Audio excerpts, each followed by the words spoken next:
So Group C and D have concluded on day 11 of the World Cup. Group C. France have gone through, they're already through, but they've gone through as group winners. Level on points with Australia, who have also gone through, and second place. No one saw that coming. We'll start with the Australia-Denmark game. Wow. Just wow. I thought Denmark was going to go through a group. I thought they were easily going to get through this group. That's almost a bigger story than the Australia going through, because Denmark, at the Euros, before Ericsson had the heart attack, everyone thought they could be decent. They could probably get to quarters. They could maybe knock out a good team. They got a decent solid team. But then they got to the semi-final without Ericsson. You go, wow, put Ericsson in that team, and they've got a lot of young players they can improve. But no, it really hasn't worked at this World Cup at all for them. Against Tunisia in the opening game, they were flat, couldn't create many chances, and it's kind of the exact same as this game.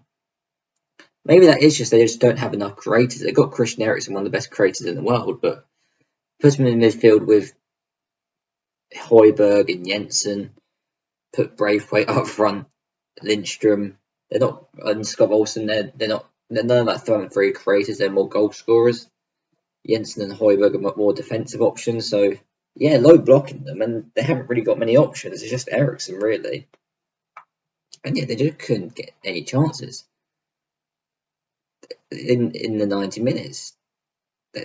Australia had 0.59 XG, Denmark had 0.65. They really couldn't do anything. They couldn't. Australia just sat back and go, okay, do something, and they couldn't. They just couldn't. It was just strange to watch, because you just keep expecting to go Denmark. They have so much quality that they'll get it done, but even when Australia went 1-0 up, you go, oh, they'll create some chances, but it just never happened. They could never create chances. Their best chance was probably at the end through Cornelius' header, where he just got over the bar. But lumping balls into the box, Harry Suter, Carl Rolls at the back, really good. It was a good finish by Matthew Leckie, really, to get them 1-0 up. But yeah, it was really, really weird that Denmark did this, but you just got to give credit to Australia. They did perfect performance by them. They struggled against France. Tunisia, they rode their luck at times in the second half, but you're going to do that in the World Cup. You're going to ride your luck, and they got through. They got the goal in the first half. They played one in the first half of that game. But in this game, they just defended well, stuck to the game plan, didn't allow any big chances, and got through. You couldn't ask for much more than that. That's like the perfect performance if you are Australia. You're never going to go out and beat the side playing total football or anything. You're just going to have to sit back, stay in shape, be organised, and that's what they did. Which is a really, really good performance. Get your goal on the counter and make it the onus on them to do something. And Denmark didn't respond at all. No one really played well, really, at all. You can't. Denmark couldn't go off the pitch. Maybe Christensen at the back was all right, but no one could go off the pitch, even in this tournament, to say they played well. Really, really disappointing tournament for Denmark. 1 goal scored, 3 goals conceded. Really disappointing tournament for them. Bottom of the group. That's how bad it was. The only team in the group to not win, because Tunisia have beaten Denmark, France. So France rotated. They were going to rotate.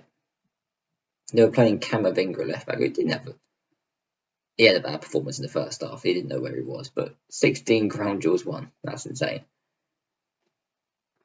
But yeah, France rotated a lot, and you can tell. Tunisia were on top of them in the first half. Didn't quite get the goal, but they had chances, and it could have easily been 1-0 up in the first half, and France just couldn't get a grip on the game. Started second half more of the same, and they got their chance. Rabi Kazri got through, and he missed it, and he got the goal with his left foot. Very similar to the Australia goal, and very similar time, because I'm pretty sure it is they got their goal, and you go Tunisia through, Tunisia going through, Australia going out, and then suddenly Australia's going. You go, whoa, Tunisia nothing Tunisia can do now. You just got to hope Australia don't win. And it would have been interesting to see what Australia did at the end of their game, because if Tunisia hung on, were they going to be hoping Tunisia just conceded? That could have been the choice, or would it have gone out and attacked? But we never knew. Tunisia had to hold on to their win, obviously, at the end, and they did so very well. Griezmann got the offside goal at the end, which was ruled out. But yeah, they didn't allow many big opportunities. It was only at the end of the game where France got control, when Tunisia just like, we're going to protect the lead to hope Australia concede, and Australia never conceded. But Tunisia should be proud of the tournament. Very good tournament by them. Very good. But if you told them that in this tournament you're going to draw with Denmark and you're going to beat France and you're not going to go through it, I don't think they would have believed you. I don't think they would have believed you. But yeah, they can take pride in this tournament. 4 points, beating France, drawing with Denmark. Very good. Just that Australia game, fine margins, isn't it? Fine margins. They were never going to expect Australia to get 6 points in this group, level with France. Insane. And now in the knockouts, Australia playing Argentina and France playing Poland. And they were playing them too because Poland have gone through on goal difference and Argentina have gone through top of the group with 6 points, with Poland drawn with Mexico. Dramatic up until the end of that, until Saudi Arabia scored their late goal. They were going through on yellow cards and dramatic stuff. But we'll talk about the Poland-Argentina game. Poland was so bad. So bad. They just sat back and just hoped. Never looked like they would wanting to go forward at any point in the game. 0.32 XG, 27% possession to Argentina's 3.51 XG, 73% possession. It could have been a lot more than they did with the penalty Messi missed, with another chance Messi missed, with the Alvarez chance missed, with the Martinez chance missed. There's a lot of chance. Tagliafico as well. Poland got to count themselves lucky that they didn't lose this game 4 or 5-0, because if Argentina were at their top finishing wise, it would have been done. It would have been done. Argentina, got to talk about them. They played very well. Best game of the tournament by far for them. Created so much chances, and again, like I said in the last time, they're not conceding chances either. They're not conceding chances. So against Saudi Arabia, they lost 2-1, but they conceded 0.15 XG. Against Mexico, 0.27. So that's 0.42 combined. What was that? 0.27 plus. So yeah, 0.42 combined. Plus the 0.32. So about 0.74 XG combined in 3 games. I know it's not the highest quality of opposition, but that's very impressive. It's about 0.25 per 90. That's very impressive. Even if they're not attacking well, you'd take that every single game, and that's what got them through in the end, beating Poland, beating Mexico. But obviously that upset against Saudi Arabia they won't want to talk about. By far their best game in the group. Their passing was really good. Poland did allow them, but also they kind of bullied Poland into not attacking either. Really. Every time Poland even opened up a little bit, Argentina would find so many spaces. So Poland just tried to shut up shop, close the spaces. Argentina kept finding space, kept rotating the ball very well. Enzo Fernandez in midfield, really good. That assist for Julian Alvarez was good. McAllister getting his goal, he was really good as well. Like 50 out of 52 passes from McAllister, 3 chances created. Messi, he didn't get his goal, missed a penalty, missed a good chance, but still 60 out of 71 passes, 5 chances created, 4 out of 6 long balls, should I say.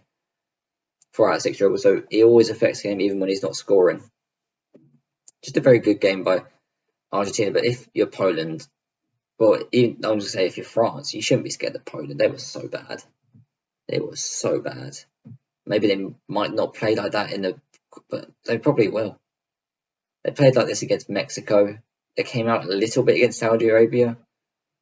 Just a little bit. But they just didn't utilise. They have Lewandowski. Robert Lewandowski is a player they have up front. Yet they just didn't utilise him at all. It was just long balls to Lewandowski, and they would always have about 4 or 5 men near him. And you should be like, what am I supposed to do with that? I know their squad isn't full of creators. I know that, but come on, you got to utilise your best players, and you got one of the best, if not the best, striker in the world up front. A good performance by Argentina, top in the group, facing Australia next. They should beat them. I know they beat Denmark. I know they beat Tunisia, but France mashed them. Tunisia probably should have beat them. They should create a lot of opportunities against Australia and should be easily going for it. Definitely should be doing it. Saudi Arabia and Mexico, on the other hand, Mexico came out the blocks flying, created chances early, looked really threatening. They looked like they came out like you would expect them to get in the other games, but they just didn't in the other games for some reason. But yeah, they came out the box fire in the first half, created loads of chances, didn't finish off. If you come in second half, you probably get them chances, and it did show that. They got their goal early in the second half with Henry Martin, and then the free kick by Luis Chavez, beautiful. And then a couple of offside goals, and you go, is it going to be coming? They kept the pressure on.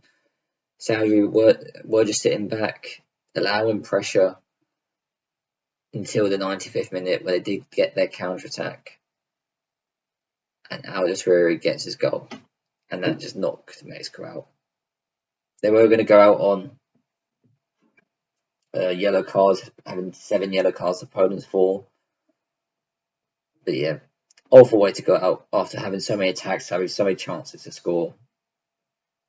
Awful way to go out for Mexico, but it is what it is, isn't it? It is what it is, and then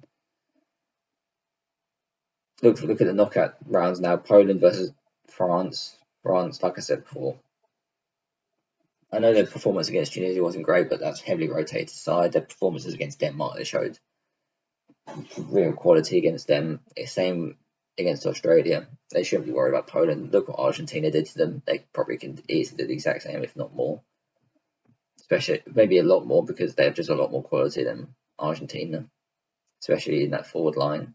Mbappe, Dembele, they can isolate them fullbacks. They had no... Argentina, they have technical passes in the midfield, not any like dribblers apart from Messi, really. And even Di Maria at his old age were easy to glide past some people.